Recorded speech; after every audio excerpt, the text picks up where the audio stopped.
చేపల వేటకు సౌకర్యాలు లేక మత్స్యకారులు తీవ్ర ఇబ్బందులు పడుతున్నారు. సముద్రంలో వేటకు వెళ్లి రాకాసి అలల దాటికి ప్రాణాలు కోల్పోతున్నారు.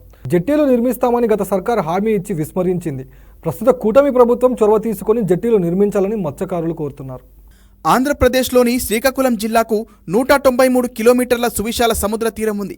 11 మండలాల్లోని 104 గ్రామాలకు చెందిన 1,12,000 మంది మత్స్యకారులకు చేపల వేటే ఆధారం. స్థానిక వేట గిట్టుబాటు కాక ఏటా వేల మత్స్యకారులు ఇతర ప్రాంతాలకు వలస వెళ్తున్నారు. ఇల్లు విడిచి పోలేని వారు చేపల వేటపైనే ఆధారపడి జీవిస్తున్నారు. అరకొర వేటతో చాలీచాలని ఆదాయంతో బతికిడుస్తున్నారు. డీజిల్, వేట సామాగ్రి ధరల పెరుగుదల వారికి శరాఘాతంగా మారింది. మత్స్యకారులను ఆదుకునేందుకు 3 మినీ జెట్టీలను నిర్మిస్తామని గత ప్రభుత్వం హామీ ఇచ్చింది. బుడగట్ల పాలెంలో 37 ఎకరాల్లో 332 కోట్ల అంచనా వ్యయంతో హార్బర్ నిర్మిస్తామని అప్పటి మాజీ సీఎం జగన్ ప్రకటించారు.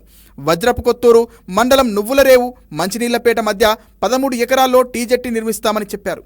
12 కోట్లతో అనుమతులు సైతం మంజూరు చేశారు. కానీ గుత్తేదారులకు బిల్లులు చెల్లించకపోవడంతో పనులు ఎక్కడికక్కడ నిలిచిపోయాయి. సముద్రంలో వేటకు వెళ్తున్న మత్స్యకారులు ఒక్కోసారి రాకాశాల దాటికి పడవలు బోల్తాపడి మృత్యువాత పడుతున్నారు. దీనికి కారణం జెట్టీలు లేకపోవడమేనని వారు వాపోతున్నారు. ఉపాధి లేక జిల్లా నుంచి ఏటా వేల మంది మత్స్యకారులు ఇతర రాష్ట్రాల్లోని సముద్ర తీరానికి వలసలు పోతున్నారు. 2018లో గుజరాత్ రేవు నుంచి వేటకు వెళ్లగా పాక్ నేవీ పట్టుకుని జైల్లో పెట్టింది. దాదాపు 14 నెలలు చెరసాలలో మగ్గిన మత్స్యకారులు చివరికి కేంద్రం చొరవతో స్వస్థలాలకు చేరారు. ఇళ్లకు వచ్చిన మత్స్యకారులు మళ్లీ వేటకు వెళ్లాలంటే భయపడుతున్నారు. మన రాష్ట్రంలో జెట్టీలు నిర్మిస్తే వలసలు వెళ్లాల్సిన అవసరం ఉండదని అంటున్నారు. జెట్టీల నిర్మాణాలను త్వరితగతిన పూర్తి చేస్తే స్థానికంగా ఉపాధి దొరుకుతుందని మత్స్యకారులు చెబుతున్నారు.